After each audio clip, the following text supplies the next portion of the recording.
বাবা একটি শব্দ, অথচ এর গভীরে লুকিয়ে থাকে পুরো পৃথিবীর সমান আশ্রয়। কোনো প্রতিদান ছাড়াই যিনি আজীবন শুধু দিয়েই যান, তিনিই বাবা। প্রতি বছর জুনের এই বিশেষ দিনটিতে বিশ্বজুড়ে যে বাবা দিবস আমরা আনন্দের সাথে উদযাপন করি, আপনারা কি জানেন তার পিছনে জড়িয়ে আছে এক বুক কাঁপানো করুণ ইতিহাস? হ্যাঁ, পিতৃ দিবসের উৎপত্তি আসলে এক গভীর ট্র্যাজেডি এবং বিনম্র শ্রদ্ধাঞ্জলি থেকে। ইতিহাসের পাতা উল্টালে দেখা যায় প্রথম পরিচিত পিতৃদিবসটি পালিত হয়েছিল 1908 সালে মার্কিন যুক্তরাষ্ট্রের পশ্চিম ভার্জিনিয়ায়। এক ভয়াবহ কয়লাখনি বিস্ফোরণে কেঁপে উঠেছিল চারপাশ। চোখের পলকে ধূলিসাৎ হয়ে যায় শত শত পরিবার, ঝরে যায় 361 জন পুরুষের তাজা প্রাণ, যাদের বেশিরভাগই ছিলেন সন্তানদের প্রিয় বাবা। সেই নিহত বাবাদের স্মরণে একটি বিশেষ স্মরণসভা অনুষ্ঠিত হয়েছিল। তবে সেই করুণ ঘটনাটি তাৎক্ষণিকভাবে কোনো বার্ষিক ঐতিহ্যের জন্ম দিতে পারেনি। এর ঠিক কিছুদিন পর আধুনিক বাবা দিবস আন্দোলনের মূল কাণ্ডারি হিসেবে সামনে আসেন ওয়াশিংটন রাজ্যের সেনোরা স্মার্ট নামের এক নারী। মাতৃদিবস পালনের ধারণা থেকে অনুপ্রাণিত হয়ে তিনি তার নিজের বাবাকে সম্মান জানাতে চেয়েছিলেন। তার বাবা ছিলেন একজন গৃহযুদ্ধের বীর সৈনিক এবং একজন একক পিতা, যিনি মায়ের অভাব বুঝতে না দিয়ে একা হাতে তার 6টি সন্তানকে পরম মমতায় লালন পালন করেছিলেন।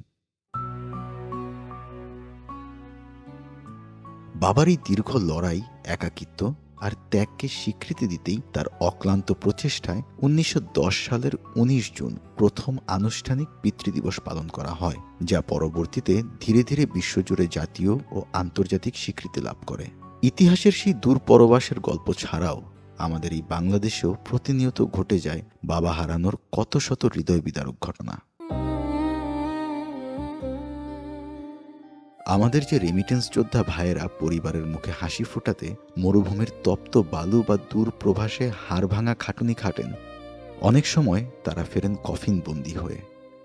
বিমানবন্দরে বাবার সেই কফিন আঁকড়ে ধরে যখন অবশ শিশু ডুকরে কেঁদে ওঠে, তখন আকাশের বাতাসও ভারী হয়ে যায়। কখনো বহুতল ভবনের নির্মাণ কাজ করতে গিয়ে পড়ে যাওয়া নির্মাণ শ্রমিক, কখনো মাঝ নদীতে ঝড়ের কবলে পড়ে নিখোঁজ হয়ে যাওয়া কোনো এক জেলে বাবা, কিংবা সড়ক দুর্ঘটনায় হঠাৎ চিরতরে হারিয়ে যাওয়া কোনো দিনমজুর বাবা, যাদের আকস্মিক প্রস্থানে নিমেষে একটি মধ্যবিত্ত বা দরিদ্র পরিবার অথই সাগরে ভেসে যায়।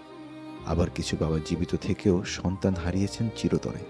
উৎসবের দিনেও বৃদ্ধাশ্রমের এক কোণে বসে যে বৃদ্ধ বাবাটির দরজার দিকে তাকিয়ে চোখের জল ফেলেন আর ভাবেন, এই বুঝি তার সন্তান তাকে জড়িয়ে ধরতে এলো, সেই দৃশ্যটি পৃথিবীর যে কোনো ট্র্যাজেডির চেয়েও বড় বেদনার। কয়লাখনির সেই হারানো বাবাদের ট্র্যাজেডি, সেনোরা স্মার্ট বাবার লড়াই, কিংবা আমাদের চারপাশের কোটি কোটি বাবার আত্মত্যাগের প্রতীকী হলো আজকের এই দিনটি। বাবাদের ভালোবাসার জন্য কোনো বিশেষ দিনের প্রয়োজন হয় না সত্য, কিন্তু আজ এই বিশেষ দিনে পৃথিবীর সকল বাবার প্রতি রইল আমাদের গভীর ভালোবাসা, শ্রদ্ধা এবং সালাম। যাদের বাবা বেঁচে আছেন তারা আজই বাবাকে জড়িয়ে ধরে বলুন, বাবা, তোমাকে অনেক ভালোবাসি। মনে রাখবেন, আজ না বললে কখনো হয়তো এই সত্যটা আর বলার সুযোগ নাও হতে পারে।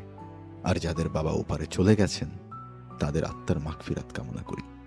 সর্বোপরি ভালো থাকুক পৃথিবীর সকল বাবারা। জাহিদুল ইসলাম চয়ন, নিউজ ডেস্ক, গ্লোবাল টেলিভিশন।